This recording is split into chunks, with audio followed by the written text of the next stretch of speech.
My aim in this opening address of the 8th General Session of the Economic Commission for Africa is to examine in some detail the problems we, the African countries, face in our efforts to secure rapid economic and social development for the benefit of 310 million people on this continent. During the 2 years in which I have had the honor to be the chairman of the E.C.A, I have been impressed by the difficulties we face, the efforts the African countries are making, and the innumerable opportunities which are yet to be recognized and exploited. I do not have to point out to this distinguished gathering the fact that ultimately the job of developing this continent is entirely ours, and that through cooperation the job will be easier in the sense that the objective of a sustained and higher rate of development in Africa will be achieved earlier.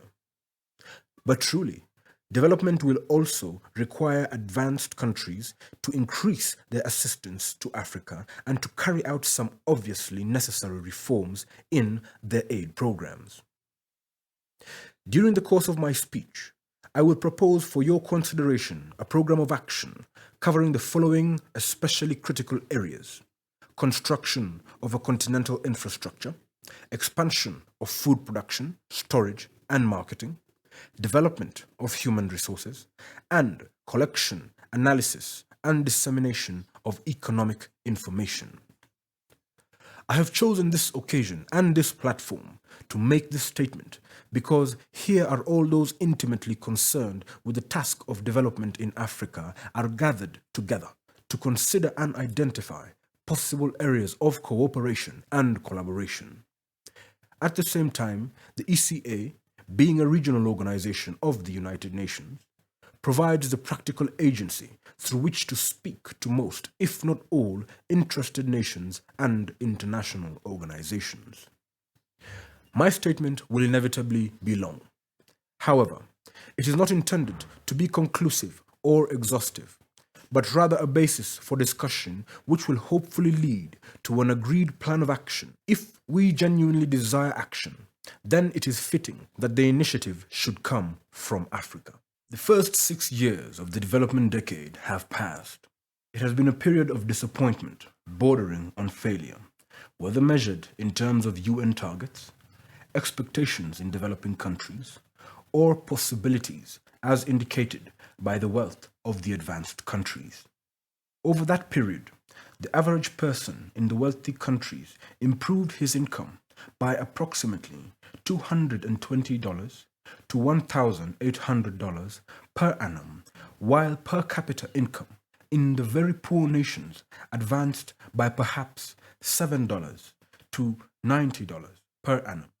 The $7 could have been less, and it is therefore a measure of both slight accomplishment and major defeat. If progress continues at this rate, we will be able, in retrospect, to rename the development decade the dollar-a-year decade. That, to me, is an apt description of utter failure. Where is the flow of official capital that was to approach 1% of the gross national product of the advanced countries? Where are the softer loans and the longer maturities? Where are the reduced trade barriers, the effective commodity agreements, and the improved terms of trade? Where is the assault on ignorance and the development of natural resources?